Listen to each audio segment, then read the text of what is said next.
Tapi kalau kita balik lagi di usianya dia 7 bulan ya gitu. Usianya dia yang masih 7 bulan, memang biasanya kan masih disuapin gitu ya.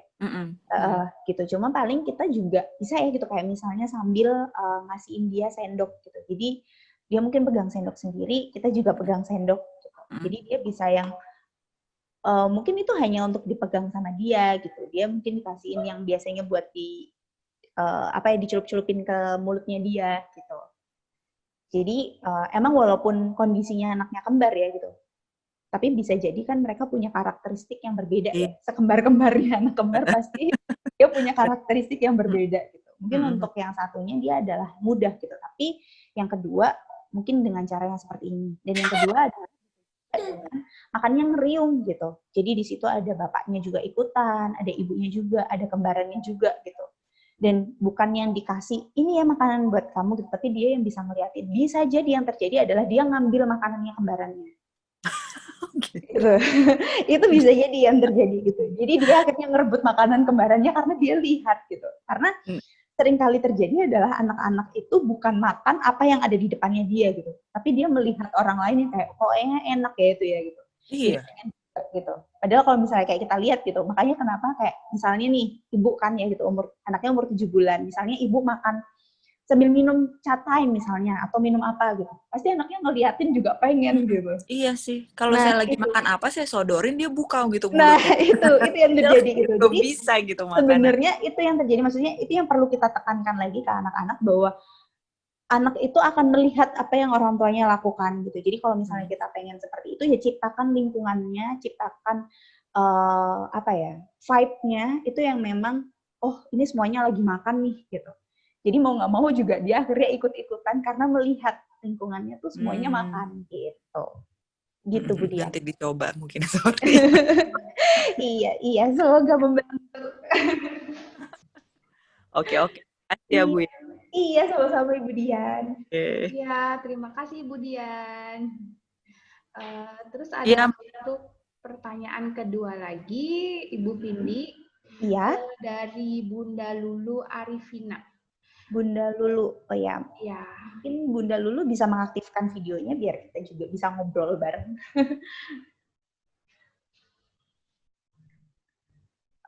Atau mungkin sambil dibacakan kali ya. Sambil dibacakan aja ya, Mbak ya. Lulu. Untuk pertanyaannya di sini orang tua dari Bunda Zian, gimana caranya kalau saat makan anak malah tantrum mau sambil nonton gadget dan malah ditinggalkan makanannya? Apakah kita sebagai orang tua tetap membiarkan dia nggak mau makan sampai nunggu dia lapar? Apa antisipasi yang harus dilakukan jika terjadi hal ini? Oke. Iya Bu Lulu. Videonya nggak? Untuk Bunda Lulu bisa videonya dibuka? Mungkin Halo, Bun. Oh iya. Iya, makasih Bunda untuk pertanyaannya. Iya, mungkin sebelumnya saya mau nanya gitu kan, di sini kan anaknya sudah, maksudnya anaknya tantrum ya kalau misalnya nggak diberikan gadget gitu. Sebenarnya untuk penggunaan gadget sendiri di usia berapa ya dari usia 1 tahun sih, Dok. Ketika kan kalau udah setahun udah mulai jalan-jalan gitu ya, dia kayak kalau makan tuh maunya lari-lari aja gitu loh. Jadi solusinya ya udah biar duduk di situ. Saya juga capek gitu kan kalau ngejar-ngejar terus, bisa sejam sendiri soalnya kalau ngejar-ngejar dia makan. Gitu. Iya. Sebenarnya ini seperti yang tadi saya bahas ya gitu. Sebenarnya memang penggunaan gadget itu tidak bisa dibilang bahwa ini tuh ada dampak semuanya negatif gitu. Gadget juga pasti ada positifnya gitu. Ya anaknya jadi tenang, itu salah satu dampak positifnya gitu. Cuman memang kita balik lagi gitu, kita mesti bisa untuk menggunakan gadget itu secara bijak dan sesuai dengan usianya dia gitu. Nah kalau misalnya kita merujuk sama standarnya IDAI sendiri gitu, bahwa anak itu di usia 2 tahun akan lebih baik jika tidak terpapar gadget sama sekali. Gitu. Alasannya kenapa? Gitu. Karena di usia 2 tahun pertama itu adalah anak belajar bagaimana dia mengembangkan bahasa. gitu. Jadi kan ngobrol mulai dari babbling sampai dia bisa bicara 1 kata, bicara 2 kata, itu perkembangannya muncul di 2 tahun gitu. Dan kenapa dari standar IDAI juga bilang di usia 2 tahun sampai 5 tahun itu anak boleh menggunakan gadget tapi maksimal hanya 1 jam gitu. Dan itu pun perlu dengan pendampingan. 1 jam bukan yang 1 jam full tapi dipotong-potong gitu. Kenapa seperti itu gitu? Karena di usia 2 sampai 5 tahun itu adalah masa mereka untuk exploring gitu. Jadi bisa jadi gadget itu menjadi media mereka untuk belajar gitu. Mungkin buat nari-nari gitu atau pengenalan konsep-konsep gitu dan lain sebagainya gitu. Dan untuk kasusnya Zian sendiri berarti intinya adalah dia sudah terbiasa dari usia 1 tahun sampai dia usia 34 bulan gitu. 34 bulan berarti hampir 3 tahun ya gitu. Berarti dia sudah selama 2 tahun itu terbiasa dengan gadget. Nah, kalau misalnya tidak dengan gadget, anak itu tantrum. Itu sama seperti kita itu sudah terbiasa untuk makan nasi, tiba-tiba tidak boleh makan nasi. Nah, kira-kira apa yang dirasakan? Nggak enak. Nah, itu nggak enak gitu. Itu juga terjadi sama anak gitu. Kan saya terbiasa gitu untuk nonton gitu. Saya terbiasa untuk mendengarkan, saya terbiasa untuk ada hiburannya gitu. Kenapa sekarang tidak ada sama sekali gitu? Oke gitu. Lantas apa yang harus dilakukan? Mungkin durasi makannya dulu. Selama ini durasi makannya apakah sudah sesuai atau belum gitu? Untuk selama ini kalau pakai gadget bisa cuma 30 menit, 40 menit sebentar gitu sih, Dok. Nah, kalau untuk waktunya sendiri itu lebih baik jika dibatasi hanya 30 menit gitu. Bisa jadi kan kalau misalnya nggak makan dia nggak nonton gadget. Iya. Nah, dia makanya alasan sering minta makan biar nonton. iya, itu yang pada akhirnya menjadi alasan gitu. Itulah tadi kenapa saya bilang gadget itu bisa jadi mempercepat polanya dia makan, bisa juga jadi memperlambat dia makan gitu. Kalau di awal dia mungkin tertarik jadinya pengennya cepet gitu. Nah, makin lama makin gede dia makin tahu nih. Kalau misalnya aku selesai makan, gadgetnya diambil. Jadi yang harus aku lakukan adalah aku memperlambat makanku jadi biar gadgetnya nggak diambil. Nah, berarti sudah ada manipulatif ya di situ kan gitu. Jadi yang pertama harus dilakukan adalah kita buat aturan gitu. Mungkin yang awalnya tadi kan Ibu bilang ya dari 30 sampai 40 menit gitu. Sekarang kita batasi gitu. Makan itu maksimal harus 30 menit. Dan makan pun harus sendiri. Dia masih disuapin atau enggak? Gitu. Oke, misalnya dia sudah makan sendiri? Udah kalau untuk beberapa snack kayak Indomie, kayak kentang, terus buah-buah gitu. Kalau dia nasi? bisa makan sendiri. Kalau nasi belum. Nah, itu. Jadi mungkin diajarkan untuk karena kalau misalnya mie itu kan sesuatu yang bisa ditaruh terus gitu ya sambil nonton gitu. Tapi kalau nasi itu kan bentuknya tuh butiran-butiran kecil. Jadi kalau misalnya dia nggak pas sambil nonton, jadi misalnya itu kan jadi tumpah-tumpah. Iya. Nah, itu. Jadi kalau misalnya kayak snack itu kan sesuatu yang mudah diakses dengan tangan gitu. Sedangkan kalau nasi itu kan memang kita beneran harus fokus nih untuk mengumpulkan nasi di dalam 1 sendok gitu. Jadi mungkin yang pertama adalah ditetapkan aturan gitu. Aturannya adalah anak harus makan maksimal 30 menit. Nah, terus yang kedua adalah latih anak untuk makan sendiri. Gitu. Nah, nanti semakin lama intensitas itu semakin dikurangi. Dari yang awalnya 30 menit, penggunaan gadgetnya ya ini ya, penggunaan gadgetnya itu semakin lama semakin dikurangi. Dari 30 menit, dikurangi lagi 25 menit, dikurangi lagi 20 menit, dikurangi sampai itu tidak digunakan, atau bisa dialternatifkan. Jadi diganti dengan mainan lain yang dia suka. Misalnya selama ini dia suka mainan robot-robotan, atau mainan mobil-mobilan gitu. Jadi mungkin itu bisa digunakan di meja makan gitu untuk mengalihkan dari gadget itu tadi gitu. Jadi sambil makan atau sambil meletakkan apa gitu. Jadi itu untuk membantu anak selain dengan mengurangi waktunya tadi ya secara perlahan gitu, Ibu. Oke.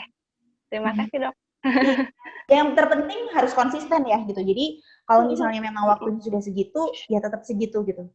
Jangan kayak, anaknya nanti tantrum, nggak apa-apa lah ditambahin dikit gitu. Jadi nanti anak itu terbiasa untuk, berarti aku perkuat intensitas tantrumku biar dikasih sama ibu gitu. Itu yang terjadi. Jadi kita harus tetap konsisten sama aturan yang kita bentuk, segitu ya segitu gitu. Kalau misalnya memang sudah selesai, ambil makanannya. Gitu. Iya. Ada lagi belum? Udah jelas. Sudah jelas, terima kasih ya dok. Oke, iya. Iya, terima Iya. kasih Lulu. Semoga Terima kasih Iya. Bunda Lulu. Iya. Ibu Vindi ada pertanyaan lagi Iya. dari Bunda Versa Ratna Dewi. Untuk Bunda Versa, bisa videonya dibuka? Bunda Versa. Versa. Ya. Sambil dibacain aja ya, Bu. Iya, ya? boleh. Untuk pertanyaan dari Bunda Versa, di sini ini dari Bunda dari Yusuf, anak saya makan tanpa HP dan bisa duduk tenang, hanya kendalanya Yusuf selalu minta mie untuk menu makanannya. Kalau dikasih nasi nggak mau, sudah hampir 1 bulan ini Yusuf selalu makan mie, padahal saya sudah coba untuk buat berbagai macam makanan, tapi tetap maunya mie. Oke. Terima kasih Bunda Versa. Sebenarnya ini tuh pas banget ya sebenarnya dengan topiknya. Oh, ini Bunda Versa, Ya. ibunya Yo. Selamat siang, Bunda. Iya. Iya dok, jadi gitu. Jadi anak saya tuh hampir 1 bulan ini hampir nggak makan nasi. Jadi dia menolak nasi, saya bikinin kentang pakai beef atau apa gitu, bentuknya lucu-lucu yang bulat-bulat, sampai saya beli cetakan-cetakan pancake gitu-gitu. Saya bikin nasi kepal biar dianya mau, pakai nori, pakai apa, bikin panda apa, tetap dianya nggak mau karena pas dia coba pertama kali masuk mulut, tahu itu nasi, terus dia lepeh. Terus dianya dari duduk langsung yang kayak berdiri, lari-lari gitu. Kebetulan kan anak saya anak ADHD, jadi hiperaktif gitu. Jadi kalau udah lihat mie, dia bisa duduk tenang, tanpa gadget, makan nggak terlalu lama dan habis gitu. Begitu dok. Tapi kalau misalnya dia makan nasi atau saya kasih roti atau saya kasih apa, itu pasti dia udah wah heboh gitu. Mana-mana gitu loh dok. Iya. Iya. Ini tuh sebenarnya topik ini itu sangat menjawab sekali kalau ditanyakan di webinar kemarin gitu. Kemarin itu Dokter Adit membahas tentang picky eater dan selective eater gitu. Kalau misalnya di kasus ini sendiri berarti Yo itu kan masuknya di selective eater ya gitu. Berarti dia menolak untuk dia hanya mau makan makanan tertentu. Gitu. Jadi memang. Tapi kadang-kadang sesekali kalau misalnya ini saya kasih misalnya nasi ayam apa gitu, dia mau, tapi sesekali aja, dan itu jarang banget, seminggu mungkin sekali lah dia mau makan nasi itu. Misalnya tuh pasti minta mie gitu. Kalau misalnya nggak diberi mie, apa yang dilakukan? Nyari, sampai saya sempat sembunyiin gitu. Terus mie-nya, terus dia cari no, terus mau makan mie, pokoknya dianya ngelihat misalnya ada apa gitu yang berbentuk mie, iklan, gambar apa-apa, dia bilang gitu. Tetap nggak mau dikasih saya nasi atau apa gitu, tetap dianya nggak mau, mintanya selalu mie gitu. Padahal saya udah buatin sandwich apa gitu, bentuknya udah car yang dia suka, bentuknya kereta-keretaan, tapi tetap aja nggak dimakan. Cuma dilihat, wow, terus pergi lagi, udah aja. Berarti selama ini selalu terpenuhi dengan adanya mie ya? Gitu. Pernah nggak dicoba untuk yang memang tidak ada mie? Pernah, waktu itu saya sehari itu dia nggak makan, tapi dia tuh sampai bertahan nggak makan sama sekali. Sedangkan posisinya dia tuh sekarang tuh lagi pilek gitu loh dok. Kan sayanya khawatir, aduh ini kalau nggak makan, minum obatnya gimana gitu. Meskipun susunya dia masih banyak minum susunya gitu. Tapi tetap aja minta makannya selalu mie lagi gitu. Sekarang dia udah bisa bilang mie kan, jadinya masak mie gitu, dia kayak gitu. No, mie no gitu. Iya, memang kan kalau misalnya memang dari ceritanya Bunda tadi ya gitu, memang berarti dia itu hanya maunya makan mie gitu. Kalau misalnya kemarin kita dengarkan juga gitu dari dokter itu mengatakan bahwa memang kalau misalnya selective eater sendiri itu ada resiko defisiensi makro atau mikronutrien gitu, karena kan berarti nutrisinya dia hanya dari mie ya gitu. Berarti kan sebenarnya mungkin ada makanan-makanan lain yang seharusnya bisa menutrisi dia secara seutuhnya gitu. Nah, untuk mengganti itu, dia memang tidak makan karbohidrat ya, maksudnya nggak makan mie, nggak makan nasi gitu. Tapi penggantinya adalah dia susunya pasti jadi banyak sekali di situ. Karena sehari nggak makan gitu. Jadi kebayangnya adalah dia untuk mengisi itu adalah dengan makan nasi. Dengan minum susu, mau nggak mau. Iya, Mau nggak betul. mau dengan minum susu. Itu padahal, ya itu tadi gitu. Maksudnya ketika dia di usianya yang sekarang tuh ya udah mau masuk 4 tahun ya? 3 tahun. 3 tahun ya gitu. Jadi kan seharusnya tuh memang dia sudah ada apa ya, gizi seimbang ya gitu. Jadi makannya berapa, seharusnya susunya berapa gitu. Dan memang untuk anak-anak selective eater itu biasanya memang ada di pola dengan anak-anak yang memang ada masalah gitu. Entah itu mungkin ASD gitu. Jadi mungkin itu nanti untuk jawabannya itu bisa saya coba diskusikan ya gitu, karena kan yang lebih sebenarnya itu kan kaitannya sama dokter kemarin ya gitu, sama obrolan sama dokter. Iya, kemarin saya nggak. Ini selective eater nih gitu. Iya, ya. Iya, soalnya, tapi saya sekarang ngakalin dong, kalau misalnya dia mau makan mie, saya kasih potongan wortel serut, saya kasih ayam dicincang gitu, supaya ada gizinya. Tapi kadang kalau dianya nemu, pasti dilepeh. Jadi sayanya halusin lagi, saya udah diserut, saya cincang-cincang gitu. Tapi tetap dia kalau nemu nasi itu kayak musuh gitu. Jadi nasi, padahal nasinya udah saya nasi aja ya. Iya, nasi, kentang. Kalau roti dia masih mau makan, tapi kalau roti tuh selalu mungkin mindsetnya, oh kalau roti pakai coklat gitu. Jadi kalau roti saya isi dengan sayuran, misalnya saya bikin sandwich sama beef sama apa gitu, ini ya nggak mau, malah nolak gitu. No, gitu nggak mau. Terus dia ngasih lari gitu ke kulkas, terus dia ngambil Nutella, terus dia kasih saya Nutellanya, this katanya gitu. Jadi malah nggak mau. Jadi kalau kayaknya dia tuh mikirnya, oh kalau roti dikasihnya selai coklat gitu. Padahal saya udah dikasih, saya bikin beef patty gitu. Saya beef patty-nya saya kasih wortel apa gitu. Tapi dianya, apa ini? No. Dia.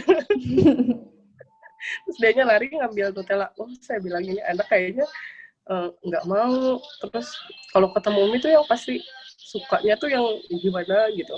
Kalau pernah dicoba nggak Bun kalau misalnya di jadwal? Maksudnya untuk mengurangi makan mie-nya mungkin bisa di jadwal kayak ada misalnya pagi mie gitu. Mungkin selama ini sehari misalnya 3 kali mie semua nih. Gitu. Karena nggak, maksudnya di jadwal misalnya kayak dari mie, nanti makan siangnya diubah misalnya sandwich, nah nanti malam boleh lagi mie lagi gitu. Biasanya saya kasih mie-nya tuh sehari sekali dong. Jadi pagi saya kasih buah-buahan yang dia suka, kayak pisang, jeruk gitu-gitu, apel dia suka. Jadi pagi-pagi saya kasih buah-buahan sama susu. Nanti sama cemilannya dia tuh. Nanti udah gitu siang dia makan, saya kasih mie. Nah nanti malamnya dia kadang suka makanin kayak apa ya, kayak jus Milna itu loh dok. Oke. Ya. Nah dia tuh bisa 3 biji jus Milna itu. Sebenarnya makannya sih kuat, cuman pasti ya adik-adik soalnya. Iya, makannya kuat banget, cuman dia pilihan gitu. Jadi kalau ke supermarket juga kayak ciki-ciki gitu dia nggak ambil, dia nggak suka. Tapi kalau yang potato yang Pringles gitu, nah dia yang kecil itu dia bisa habis 1 sendiri gitu. Tapi kalau yang kayak ciki-ciki yang lainnya tuh yang terlalu gurih, apa yang terlalu gimana, dia malah nggak yang terlalu berbumbu gitu, dia nggak ambil. Gitu dong. Iya, mungkin kalau misalnya dari saya sendiri gitu, ini tuh pembuatan jadwal ya gitu. Jadi kan sebenarnya ini ada bahaya nggak sih dok maksudnya? Nah kalau kaitannya sama bahaya, mungkin dokter Adit ya yang lebih bisa menjawab gitu, karena ini kan kaitannya sama nutrisi gitu. Iya. Kalau misalnya dari saya sendiri adalah bagaimana, ini kan berarti ada rigiditas ya di anak ini gitu, bahwa makannya harus itu aja. Gitu. Berarti kan caranya untuk mengubah rigiditas itu berarti kita harus punya jadwal tersendiri. sendiri gitu. Berarti kita buat jadwal dulu nih gitu. Misalnya kayak tadi makanya saya nanya gitu, oh berarti dia makan mie itu setiap hari pasti ada nih 1 kali gitu. Iya, saya Mungkin batasin. mungkin lain kali nanti akan ada misalnya kayak hari ini makan besok enggak, hari ini makan besoknya enggak gitu. Nah nanti sampai akhirnya ketika itu sudah terbiasa diubah lagi gitu. Mungkin yang dari awalnya Senin itu makan, Selasa enggak, Rabu makan, Kamis enggak gitu. Nah nanti di mix. Seninnya yang berarti jadi tidak makan, Selasanya yang makan gitu. Jadi ya saya pernah tuh dok gitu ceritanya mau besoknya makan, besoknya enggak gitu. Karena kan cuma sehari sekali. Tapi dianya kayak konsisten milih stop nggak mau makan gitu. Terus kayaknya juga jadinya kan yang aduh ini kok nggak mau makan ya. Terus udah dia no susu ya, nggak minum susu, saya bilang gitu. Nah Yusnya nggak minum susu. Terus dianya ngamuk gitu sejadi-jadinya ngamuk gitu. Terus iya, karena ada neneknya datang sampai udah kasih aja anaknya nggak makan, aduh. Wajar kalau misalnya dia ngamuk jadinya, karena kan sebenarnya dia lapar, tapi dia pengennya makan sesuai yang diinginkan, gitu. Jadi pada akhirnya dia ngamuk, wajar kan dia lapar soalnya. Apalagi dengan anak-anak ADHD, dia aktivitasnya tinggi gitu. Mau nggak mau dia pasti butuh asupan makanan yang juga tinggi gitu. Nah kalau misalnya kaitannya dengan nutrisi, apakah itu jadi malnutrisi atau tidak? Mungkin itu dokter ya yang bisa menjawab gitu. Tapi kalau dari saya adalah bagaimana caranya untuk mengubah rigiditas itu sendiri gitu. Dari yang awalnya dia terbiasa untuk makannya itu terus. Nah itu kita buat jadwal gitu. Jadi dia tahu bahwa jadi yang dari awalnya memang terplan, oke, makannya seperti ini sampai akhirnya diubah gitu. Jadi mengubahnya juga pelan-pelan gitu. Jadi nggak yang langsung drastis, tidak sama sekali gitu. Mungkin dalam 1 minggu itu hanya 1 kali dulu gitu. Nanti diubah ketika itu sudah menjadi hal yang biasa, jadi 2 kali yang tidak ada mie sama sekali. Nanti mulai lama lagi dikurangi lagi jadi 3 kali gitu. Jadi akhirnya terbuat menjadi apa ya? Itu mungkin untuk kaitannya jadi fleksibilitas dia untuk makan ya. Jadi nggak harus mie terus gitu. Karena mau nggak mau kan dia harus terasupi gitu. Dia tetap harus makan. Iya betul. Iya. Jadi dianya kayak ada kayak udah pinter gitu, oh mama saya nggak ngasih, terus karena rumah saya sama mertua tuh bersebelahan, dikehalang pintu aja gitu, jadi dianya udah pinter, oh mama saya nggak kasih mie, terus dianya lari gitu ke rumah neneknya, terus dia kan katanya. Ya itu, dan ini juga ya Bu, penting juga bahwa konsisten itu harus di semuanya. Jadi kalau misalnya tadi kan saya bilang ya sama bahwa kan kita tuh memang harus menegakkan aturan. Nah, aturan itu tidak hanya untuk orang tua, tapi aturan itu untuk semuanya. Jadi termasuk neneknya itu juga. Iya, nah itu yang susah ya. Iya, gitu. Karena kalau misalnya di rumah nih sudah dibentuk gitu, oh udah terjadwal nih gitu caranya makan hiu itu kayak gini gitu. Tapi begitu nanti ke rumah neneknya tidak sesuai dengan jadwal, lagi nanti kacau lagi ini gitu skemanya gitu. Jadi penegakan aturan itu harus sama, mau itu dari nenek ataupun dari orang tua. Jadi konsisten. Oh ya dia hari ini jadwal makannya bolehnya cuma ini nih gitu. Oh iya. Benar Kak. Oke dok. Iya dok. Nanti dicoba kurangin ini. Iya. Siap dok. Ya terima kasih dok. Terima kasih Bunda Versa. Ibu Vindi ada pertanyaan lagi. Iya. Dari Bunda Lilis. Untuk Bunda Lilis bisa dibuka videonya. Sambil dibacain ya. Anak saya umur 2 tahun, baru sebulan ini dikenalkan gadget saat makan. Awalnya saya berusaha tanpa gadget, biasanya dia makan sambil main, tapi memang agak picky. Selalu pilih-pilih dan cepat bosan. Hampir 6 bulan, berat badannya setengah. Alhamdulillah sebulan ini berat badannya naik pesat dan makan dengan nonton video hanya saat bersama saya. Dan dengan gadget saya, kalau sama mbaknya yang ngasuh ya tetap sambil main. Gimana ya caranya mengatasi ketergantungan gadget? Pengennya sih lahap makan pada waktunya tanpa harus diiming-imingi gadget. Oke, iya Ibu Lilis ya. Ini Bunda Lilisnya mungkin sedang sibuk ya. Iya, jadi ini Bunda Lilis, gimana caranya? Ini kan sebenarnya baru ya. Berarti kalau misalnya dari ceritanya tadi bahwa baru sekitar sebulan ini ya dikenalkan gadget gitu. Jadi sebenarnya kan masih awal gitu pengenalan gadget sendiri. Nah, sebenarnya ketika masih awal ini akan lebih mudah gitu ketika mau mengembalikan lagi ke tidak main gadget gitu. Nah, caranya gimana gitu? Caranya adalah kita balik lagi gitu. Lingkungannya seperti apa gitu. Selama ini anak itu makannya seperti apa gitu. Apakah makanan-makanannya tuh lingkungannya sudah cukup menyenangkan untuk dia makan? Maksudnya dia tuh nggak cuma makan karena gini, nafsu makan itu bisa jadi lebih meningkat ketika kita tuh juga makannya bareng-bareng gitu. Nggak cuma dia makan sendirian, tapi ada orang lain juga yang makan gitu. Jadi dia melihat orang tuanya lahap, dia melihat ibunya lahap gitu. Itu tuh dia juga jadi secara tidak langsung tuh dia melihat, oh makannya enak ya gitu. Nah, terus yang kedua adalah di usia dia 2 tahun 10 bulan, berarti udah hampir 3 tahun ya gitu.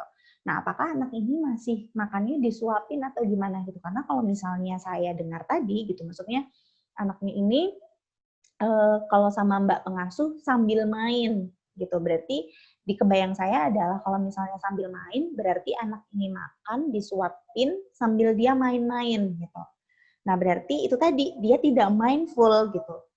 Dia nggak benar-benar into sama makanannya dia gitu. Bisa jadi yang terjadi adalah ya dia hanya makan terisi kenyang. Makan telan, makan telan, makan telan. Tapi dia nggak tahu esensi, ini saya udah kenyang apa belum ya gitu. Saya masih butuh makan lagi nggak ya gitu. Itu sih gitu. Jadi perlu banget kenapa kalau makan gini, kaitannya dengan kenapa sih kok nggak pakai gadget gitu. Kaitannya tuh biar dia tuh makan secara sadar gitu. Itu yang pertama. Terus yang kedua adalah interaksinya dengan lingkungan. Karena itu tadi orang tua itu punya peranan yang sangat penting di sini gitu. Jadi gimana caranya dia melihat orang tuanya makan, dia anak umur 2 tahun 10 bulan, oh ini udah ngoceh berarti, udah ngomong gitu. Nah, di situ kita bisa ngobrol-ngobrol, gimana rasanya, ini apa namanya. Di situ ada interaksi di dalam situ. Gitu. Jadi, gimana caranya untuk mengatasi ketergantungan gadgetnya? Balik lagi. Gitu. Yang pertama, makan itu memang harus di meja makan. Terus yang kedua, waktunya. Gitu. Waktunya tidak lebih dari 30 menit. Terus yang ketiga, usahakan untuk makan bersama dengan orang tuanya ya. Gitu. Jadi dia juga melihat bahwa nggak cuma dia yang makan sendirian gitu, tapi di situ juga ada proses menemani dan melihat juga bahwa orang tuanya juga asik makan juga nih, gitu Bunda Lilis. Iya, Bunda Lilis, untuk pertanyaannya sudah dijawab dengan Ibu Vindi. Lalu untuk pertanyaan selanjutnya dari Bunda Mona Purwitasari. Di sini saya mau menanggapi jawaban yang tadi untuk Ibu Lulu. Jika intensitas penggunaan gadget dikurangi bertahap, tapi jumlah makanan yang dimakan jadi semakin sedikit karena tidak mau makan tanpa gadget. Harus bagaimana ya? Sedangkan sebagai orang tua khawatir jika anak makannya kurang. Terima kasih. Untuk Bunda Mona. Bunda Mona ya. Videonya bisa ditampilkan.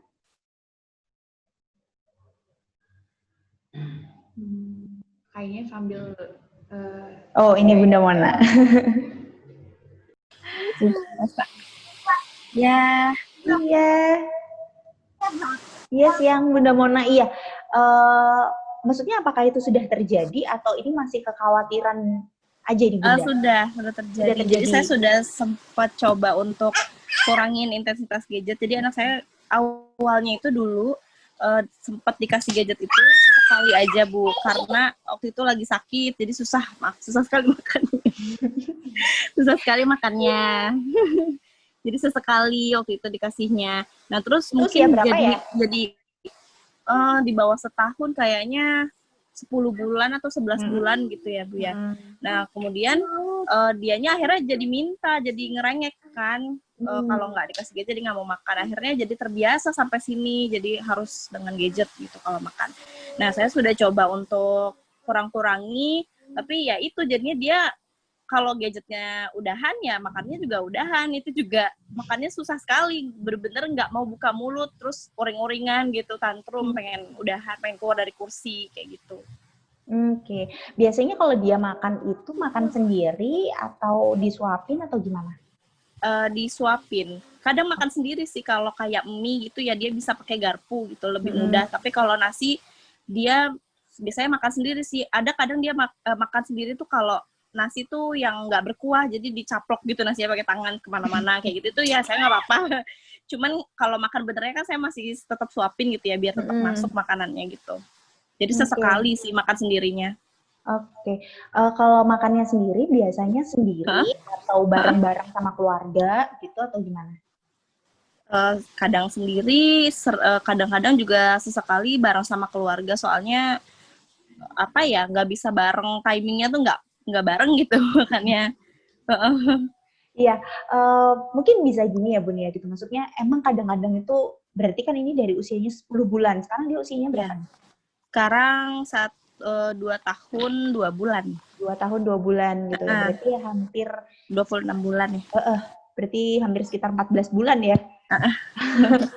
Cukup lama. Gitu. Jadi yang awalnya dia melihatnya sebentar, lama-lama itu makan sendiri gitu. Nah itu bisa jadi juga yang tadi kan saya nanya ya sama Bunda gitu, dia sebenarnya makan sendiri atau makannya bareng-bareng gitu. Dan Bunda juga menjelaskan bahwa ya karena waktunya ya yang nggak pas. Gitu. Jadi kadang-kadang bisa jadi gadget yang dia gunakan ini adalah temannya dia makan gitu. Karena kan jadi rame ya gitu. Makanya kita lihat kadang-kadang ada beberapa orang yang dia tidur tapi nyala. Padahal tidur gitu. Jadi itu sebenarnya untuk proses penemannya dia gitu. Makanya kenapa ganti itu dengan orang. Nah, ganti itu dengan orang, itu usahakan dia juga untuk makan sendiri. Kalau misalnya dia makan sendiri, kayak tadi ya dia makan nasi gitu kan. Jadi kan mau nggak mau kan dia akan melihat ya yang mungkin nasinya nempel-nempel di tangannya. Gitu. Dia merasakan teksturnya nasi, nempelnya nasinya gitu kan, itu ada rasa yang kayak pengen mau nggak mau dia akan ngelihat ke tangannya dia gitu. Misalnya dia mau ngambil lauk gitu, jadi mau nggak mau ketika dia makan sendiri dia akan lebih fokus untuk melihat. Nah yang kedua adalah makannya bareng nih gitu. Jadi usahakan misalnya kayak Bunda makan, dia juga makan gitu. Jadi makannya bareng gitu. Jadi biar ada istilahnya temen yang ngobrol ya gitu, temen yang interaksi gitu. Terus misalnya dia punya barang kesukaan apa nih, misalnya boneka atau barang kesukaannya dia mainan, biasanya kalau cewek tuh boneka ya. Atau kalau buku, dia suka banget baca buku sambil lihat buku nggak apa-apa. Nah dari buku tuh bisa gitu, nggak apa-apa gitu. Karena kan dari buku tuh sebenarnya kita bisa juga ngajarin gitu. Iya sambil ngajarin gitu. Sambil ngajarin gitu, kadang-kadang tuh bisa ada cerita gitu. Misalnya kita bikin cerita sendiri ya gitu. Kayak, oh jadi dia ini gitu. Ternyata dia makan ini gitu kan. Oh kalau dia makan itu bikin jadi sehat gitu. Kalau sehat nanti bisa main-main sama ini, bisa kesini gitu. Jadi dia juga belajar bahwa oh aku makan itu nanti biar sehat loh gitu. Jadi ada kebutuhan bahwa aku harus makan biar aku kayak si cerita itu, apalagi kalau dia suka baca ya gitu. Jadi kan itu akan lebih mudah sebenarnya dikasih tahunya gitu. Jadi sebenarnya tadi untuk proses pengurangannya itu kan karena kalau misalnya ibarat kata selama 14 bulan berarti ini ya, 14 bulan dia terbiasa untuk selalu nyaman dengan adanya teman nih, istilahnya gitu. Kan ada teman ya gitu. Iya. Nah, terus selama ini juga disuapin, nah terus tiba-tiba si temannya ini dihilangkan. Ya otomatis gitu, nggak ada temannya yang nggak asik gitu. Tadi makanya saya bilang itu akan jadi habit. Gitu. Nah, ketika itu tidak dikurangi dari usianya dari dini gitu, nanti kayak yang nggak apa-apa lah gitu, nanti usianya makin gede mungkin makin bisa dikurangi gitu. Tapi apakah Ibu sendiri mungkin menyadari ya gitu, apakah makin kesini intensitasnya dia makin berkurang atau semakin bertambah? Bertambah. Iya, itu gitu. Jadi makanya kita harus stop itu dari sekarang gitu. Cara stopnya ya kalau misalnya langsung tiba-tiba nggak ada sama sekali, ya pasti gitu. Nanti anaknya tantrum gitu. Makanya kita kurangi pelan-pelan dengan kehadiran orang tua. Sampai akhirnya si gadget itu tuh sudah nggak ada lagi karena fokusnya sama si orang tua nih makan gitu. Mungkin bisa diajarkan juga karena ini anaknya perempuan ya gitu. Mungkin bisa diajarin juga mulai dari food preparation gitu. Dari nyiapin jadi nyiapin makanannya gitu. Jadi mungkin dia misalnya ibu bikin perkedel gitu kan, itu kan dari kentang ditekan-tekan gitu kan. Nah, dia juga belajar itu gitu. Jadi dia juga tahu yang kayak ibu juga bisa menjelaskan kayak ini tadi perkedel yang kakak bikin gitu kan. Terus dimakan, rasanya enak kalau kakak yang buatin gitu. Itu ada rasa-rasa yang kayak gitu. Jadi dia juga ikutan lahap gitu. Gitu sih. Kalau untuk makan sendiri kita berarti harus kasih kesempatan ya untuk dia makan sendiri gitu ya? Iya, karena bisa jadi gini, karena itu kan sebenarnya proses anak untuk belajar ya gitu. Karena kan anak itu bukan yang tiba-tiba bisa gitu, bukan yang tiba-tiba langsung makan gitu, tapi kan dia ada proses belajar. Ya sama lah seperti kita yang awalnya misalnya nggak bisa naik sepeda motor gitu, tapi kan itu ada proses ya, yang semakin lama keterampilannya akan semakin baik. Gitu daripada yang sebelumnya gitu. Gitu juga dengan prosesnya dia makan. Mungkin dari awalnya menggenggamnya seperti ini gitu. Jadi lama-lama juga makin luas. Dari yang awalnya tumpah-tumpahnya banyak, lama-lama dia udah ngerti biar makan nggak tumpah-tumpah gimana caranya. Gitu. Kalau saat dia makan sendiri itu kita biarkan aja full makan sendiri atau sesekali juga sambil kita suapin juga. Baiknya gimana, Bu? Biarkan dia full sih. Kalau misalnya udah usia-usia segini kan sebenarnya dia udah bisa ya gitu makan full Bisa gitu. sih. Bisa makan Sebenarnya full. ya gitu. bisa sih, cuman ya itu moodnya itu. Jadi dia kadang udah ditaruh aja gitu, nggak mau makan lagi. Ya, kalau nggak dibantu disuapin, makannya tuh nggak ada gitu, paling sedikit sekali. Nah, kalau misalnya kayak gitu, nanti ngefeknya ke mana? Biasanya ya, gitu, kalau misalnya anak tidak makan dengan waktu full nih, gitu. Yang dilakukan orang tua pilihannya adalah memperpanjang waktu makan atau jadinya snack time-nya lebih banyak. Kalau ini makannya jadi lebih lama. Nah, kalau ketika waktu menit makan, jadinya. kalau misalnya waktu makannya lebih lama, jadi misalnya nih harusnya dia jam 7, berarti selesainya setengah 8. Terus misalnya nanti jam 10 harusnya snack time. Nah, ketika waktunya lebih lama dari jam 7 sampai jam 8, otomatis snack time-nya mundur. Otomatis makan siangnya nanti mundur lagi. Gitu. Dan yang terjadi waktu malam, yang harusnya sudah makan malam, mungkin jadinya nggak makan malam, karena anaknya udah kenyang. Gitu. Jadi makanya kalau misalnya mau kayak gitu, ditetapkan aja kalau memang sudah 30 menit, ya 30 menit gitu. Paling nanti yang terjadi adalah dia tahu bahwa, oh saya snack time-nya harus makannya banyak nih. Gitu. Karena lapar mau nggak mau. Oh iya ya. Iya Pak. Iya. Mohon. Terima kasih Bunda Mona. Dadah.